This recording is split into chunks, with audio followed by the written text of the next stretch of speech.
Current আসবে কখন? কোন এলাকায়? মধ্যখানে সকাল থেকে তো ভাই 1 ঘন্টা কারেন্ট পাইলাম না। সে 10টা থেকে শুধু লোডশেডিং আর লোডশেডিং। এখন লোডশেডিং হইলে তো আমরা কিছু করতে পারি না। ভাই মানুষের একটা ধৈর্য তো। কালকে সারাটা রাত কারেন্ট ছিল না। ধরতে গেলে আধা ঘন্টা ছিল, 1 ঘন্টা আপনারা লোডশেডিং দিচ্ছেন। ভোরবেলা মনে হয় 1 ঘন্টা ছিল ভাই। তারপরে 10টা পর্যন্ত 10টার মধ্যে 2 বার নিচ্ছেন। একটা মানুষ কতক্ষণ সহ্য করতে পারে? এভাবে যদি সারাদিনই লোডশেডিং দিয়ে রাখেন তাহলে আমরা কিভাবে বলেন বসবাস করতে পারবো?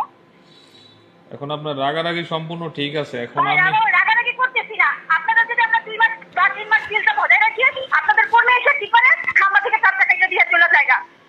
তখন তো আর আপনাদের তখন বিবেক বিবেচনা থাকে না। তাহলে আমরা মাসে মাসে বিলও দিব, আবার এভাবে ভোগান্তিও নিব, সেটা কতক্ষণ সহ্য হবে আপনি বলেন তো? আপনারা আমার একটা ওয়ে দেন, আমি ওখানে যে কমপ্লেন করে আসি, সেটাই আমার কাছে, এছাড়া আর কিছু করার নেই। এখন কমপ্লেন আপনি কোথায় করবেন?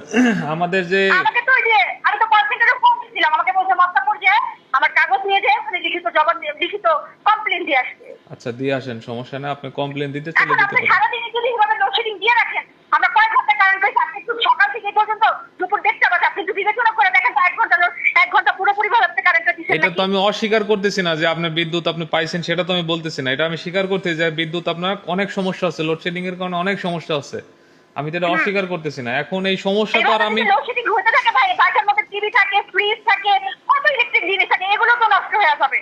হ্যাঁ, সেটাও ঠিক আছে। এখন আমি কি করতে পারি বলেন? আমার তো আর এখন বিদ্যুৎ বানায় এখন দিতেছে আপনার না। উচিত কি জানেন? এখন যদি আপনি কারেন্টটা দেন, সন্ধ্যার 1 পর্যন্ত কারেন্টটা নেওয়া ঠিক না। রাত্রে সারাদিন যেমন তখন রাত্রে তো আপনি আরো একটু ডিস্টার্ব করেন। এটা তো আমি চাইলেও করতে পারবো না রে ভাই, কারণ আমার তো বিদ্যুৎ কেউ বানায় দিতেছে, আমি সাপ্লাই দিচ্ছি। আমার যদি বানায় না দেয় আমি কিভাবে দিব? আপনারা সেটা বলতেছেন না, বিদ্যুৎ মন্ত্রী বলতেছে প্রত্যেকটা জায়গায় কারেন্ট আছে, আমাদের কোনো লোডশেডিং এর কোনো সমস্যা নেই।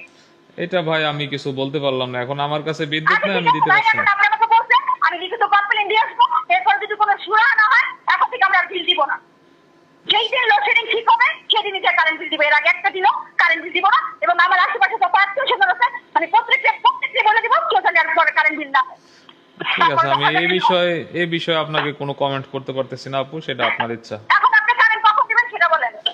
আপনার কারেন্ট চালু হবে হচ্ছে 1:30-এর দিকে। আপনাদের ওইখানে আবার ঠিকাদার কাজ করতেছে, আর একটু সময় লাগতে পারে। তাহলে এই যে দেখেন, ঠিকাদার কারেন্ট দিবেন, একটু পরে দিবেন, দিয়ে 1 ঘন্টাও রাখবেন, আধা ঘন্টার মধ্যে আবার লোডশেডিং দিয়ে দিবেন। তাহলে কি পাইলাম বলেন আপনি? আমি কি বলবো, আপনার এই কথার জবাব আমার কাছে নেই। কেন আমি বারবার কমপ্লেন দিতে যাবো সেটা বলেন। আপনার এই কথা ঠিক আছে, কিন্তু এর জবাব নাই আমার কাছে, আমি সরি। এটাই ভাই, এখন আমার আর কিছু করার নাই। আমাকে যখন বলছে কল, আমি যে আমার লিখিত কমপ্লেন দেবো, কেউ দেখ, আর আমার এলাকা